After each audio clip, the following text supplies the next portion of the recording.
So good morning, everybody. Thank you for taking the time to attend today's webinar. It will be on reading and understanding drug and alcohol test reports. So firstly, a brief introduction. My name is Donna Muldoon. I'm the Reporting Scientist Manager here at Lextox. And welcome to the third webinar in our bite-sized series. So just a little bit of housekeeping before we start. All attendees have been set to mute. So this is just to reduce background noise, just to ensure that you can all hear me okay. This is a live broadcast, so we won't be taking questions during the webinar. However, if you do have any queries, you can email us via experts@lextox.co.uk. I will put all the details up at the end of this webinar. So this morning's webinar will last approximately 30 minutes. We will be recording it and we will share the link with you post the event. So let's begin. So what's in store for you in today's session? I will explain how the results are reported and also what options are available to you as the client. I will break down the content of the expert report, and this will help with the understanding. And then I will finish off with some frequently asked questions. So all testing undertaken is provided in either a certificate of analysis or an expert report. The expert report is always the recommended format to receive the results, as this is the much more comprehensive option. I will cover this a little bit later. So Lextox is a UCAS accredited laboratory working to ISO 17025 standards, and the analysis undertaken is in accordance with the Society of Hair Testing internationally agreed recommendations. This ensures all of our results are legally defensible in the UK and accepted in the UK courts. As such, our expert reporting scientists are available and on hand to provide oral evidence in court should the need arise. So the hair is analysed by our trained laboratory staff and they follow standard operating procedures. This ensures the accuracy of all our results. The results must pass strict reporting criteria before they are accepted as a valid result. The result is reviewed and authorised by 2 different members of the laboratory before being approved. Once the results is approved, they are then passed to the reporting scientist team, and that is when we will prepare the expert report and interpretation. And then patterns of results are assessed for each case. So what are the differences between a certificate of analysis and an expert report? So rest assured, even if you do not choose an expert report, our certificates are still issued by our expert reporting scientists. The certificate will include the analytes tested for and also the time periods attributed to that test result. And for chain of custody purposes, a photograph of your donor will be provided if there is no other form of identification. So moving to our expert reports. These are full, comprehensive documents that are also issued and reviewed by our expert reporting scientists. They will include all of the information that the certificates have. However, they also include technical information in regards to hair testing, which can be beneficial in understanding the results, especially if you or anyone in your case is new to hair testing.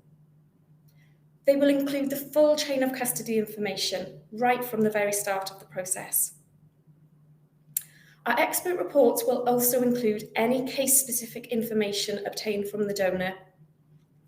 This information is often very relevant to the results obtained, and we use this case-specific information to provide the full interpretation of what the results really mean, and also if they're in agreement with any declarations made by the donor, or not, if the case may be.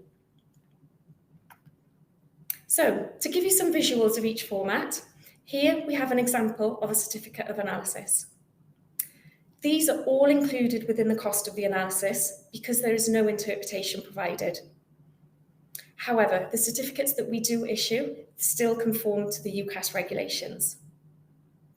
So all analytes tested for are provided as either detected or not detected. If they are detected, a concentration or a level of that analyte will also be provided. We provide a brief cover and letter just for completeness with a certificate, and this will include the donor photograph if there is no other form of ID. However, the cover and letter will not contain any donor-specific information or any form of interpretation. Whilst the certificate of analysis does not have a scientific interpretation, they are all still issued by our expert reporting scientists. If we issue you with a certificate of analysis and you subsequently have any questions on the testing, or if extra information does come to light, these can be addressed in either a form of a written response query, or a full expert report can be requested and prepared after the certificate has been issued. Both of these are chargeable in accordance with the Legal Aid Agency codified rates, as both of these are deemed an interpretation on the results that have been issued in the certificate. So, moving on to our expert reports. These are full, comprehensive documents issued and reviewed by our expert reporting scientists, and between us, we have over 100 years of combined experience. They are written clearly for court and fully explain the results to help you and the court understand often very complex results. They comply with both the family procedure rules and the practice direction and consist of several pages of information. Some of the information included, but not limited to, are the chain of custody information.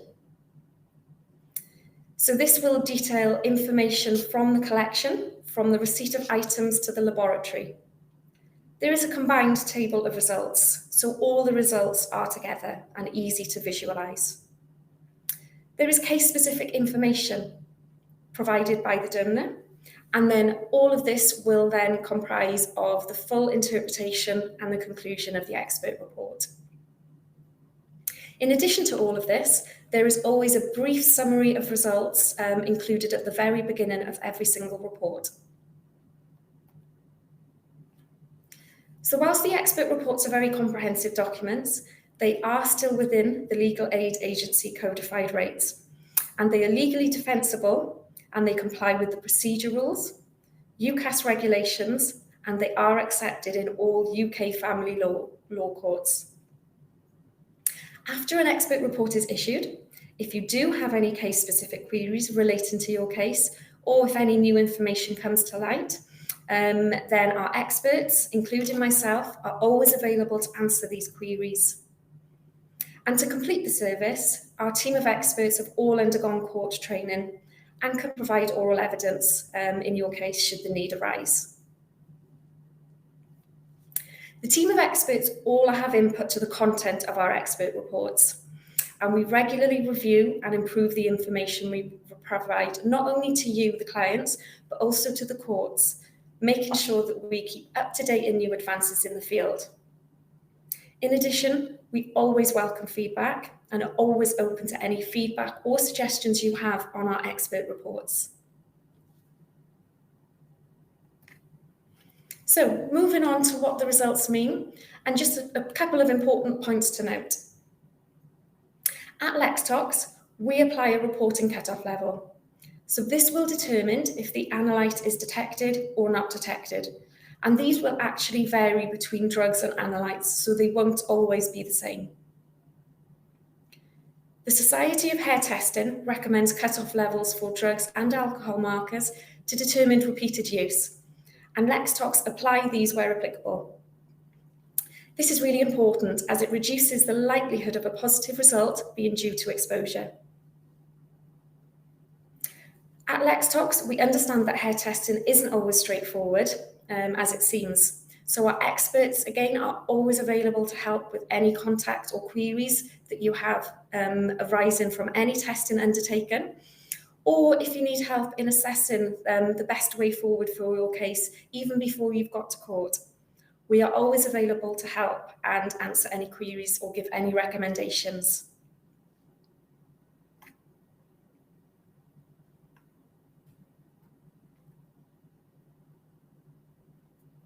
So over the next few slides, I will go over some of the sections of our reports, just in case you're not familiar with them, and just to give you some visuals. We always detail the expert that has issued your interpretation and also give their qualifications. This is so that yourself and the court have confidence in the conclusions and interpretations reached. So as touched upon, they are very comprehensive documents, but we will always provide a summary of the scientific results obtained at the very beginning of each report. This is a quick and easy go-to if you need the brief overview. So the full chain of custody is provided so that yourself and the court have confidence in the sample results obtained. Some of this information is provided by the donors themselves, so this will be things like their name and the date of birth. But also the chain of custody will include forms of identification that your donor has provided at the time of the sample the hair was collected, and it will also detail who has collected the hair sample. All of these bits of information are very important to the case and are generally required during court proceedings. So to have them all in the one document to be submitted to court is likely to aid the smooth running of the case and reduce any court delays. We will always detail the analysis requirements. So this will cover both what you yourself or the court has requested, but sometimes more importantly, what has actually been undertaken. Whilst in the majority of these cases, these generally match, there are sometimes occasions where we're unable to undertake the requesting that you have requested. An example of this might be if a donor has shaved their scalp hair prior to collection and only body hair is an option. All of these details will be detailed in your expert report, and this is important so that you know exactly what has gone on with your case, especially if you're not present at the time of the collection. So an important part is the case-specific or the donor-specific information. So these are things like hair treatments and products that your donor may have used, or details of any substances and medications that they may have taken. These are unique to every single case, and all of these can have an impact on the results that have been obtained. So we capture this information and provide all of this within our expert reports for yourself and the court. Then finally, we have the full conclusion and interpretation. This includes what the results are, what they mean, and also if they're in agreement with any declarations your donor has made, and this will take into account any pertinent information declared by your donor that can actually affect the hair test results. So all of these are included within that one document. So moving to the final section of today, we have some typically asked questions. So one of the most common questions that we get asked is if positive results can be due to exposure.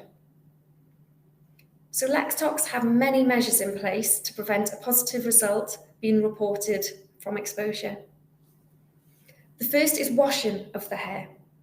So all hair samples are washed prior to analysis to remove any external contamination that may be present on the outside of the hair. We also test for parent drug as well as metabolites. So a metabolite is a substance that the body will produce after ingestion of a drug. As such, this supports active use. And then lastly, Lextox apply cut-off levels that have internationally been agreed for use. So all of these measures that Lextox introduce will minimise a positive result being reported from exposure alone. Next, what about hand sanitizers and hair alcohol results? We've all had to dramatically change our lifestyle over the last 2 years, and I'm sure you're all very familiar with alcohol-based hand sanitizers at the minute, which I'm sure we will probably use for quite a little while longer. But what impact do they have on a hair test result? So hand sanitizers, even if they are alcohol-based, do not contain the markers that we test for. And these are ethyl glucuronide, or ETG, and ethyl palmitate, ETPA. Therefore, as long as these products are used in accordance with the manufacturer's guidelines, i.e. they are used on the hands and not applied directly to the hair, they will not give rise to a positive hair test result. And then finally, can hair products, bleaching and dye, have an effect on hair testing results? This is actually a really important topic, especially in regards to hair alcohol testing. And this is why the expert report is always the recommended option when undertaking testing, because all of these factors are taken into consideration when preparing the interpretation of the results obtained. So both alcohol markers, ethyl palmitate and ETG, are sensitive to the use of cosmetic treatments such as hair dyes and bleaches. As such, if somebody chemically dyes or bleaches their hair, this can reduce and lower both of these alcohol markers, sometimes to a not detected result. And it's for this reason that abstinence cannot be proven using chemically treated hair. However, conversely to this, the alcohol marker ETPA could actually be elevated above the cutoff level by the use of products on the hair that can contain alcohol. So many daily products contain alcohol that you may not be aware of. Hairspray is a really good example of this. So if your donor is using hairspray, this can actually elevate that alcohol marker. ETG would not be elevated by the use of products. So all of these factors are very important when interpreting hair alcohol results. Again, if you have any questions on the impact of hair treatments or dyes on alcohol testing, whether that be pre or post testing, you can always contact our experts who will be able to help and advise. So, just to summarise this morning's bite-sized webinar, a certificate of analysis is provided at no extra charge with all drug and alcohol hair testing results. Our expert report offers the full interpretation of the results, but more importantly, also includes case-specific information. Some of these can actually affect the results, so this is always our recommended option just to obtain the most accurate interpretation of your hair testing results. All of our results are legally defensible, and to summarise, our experts are always available to attend court to provide evidence should the need arise.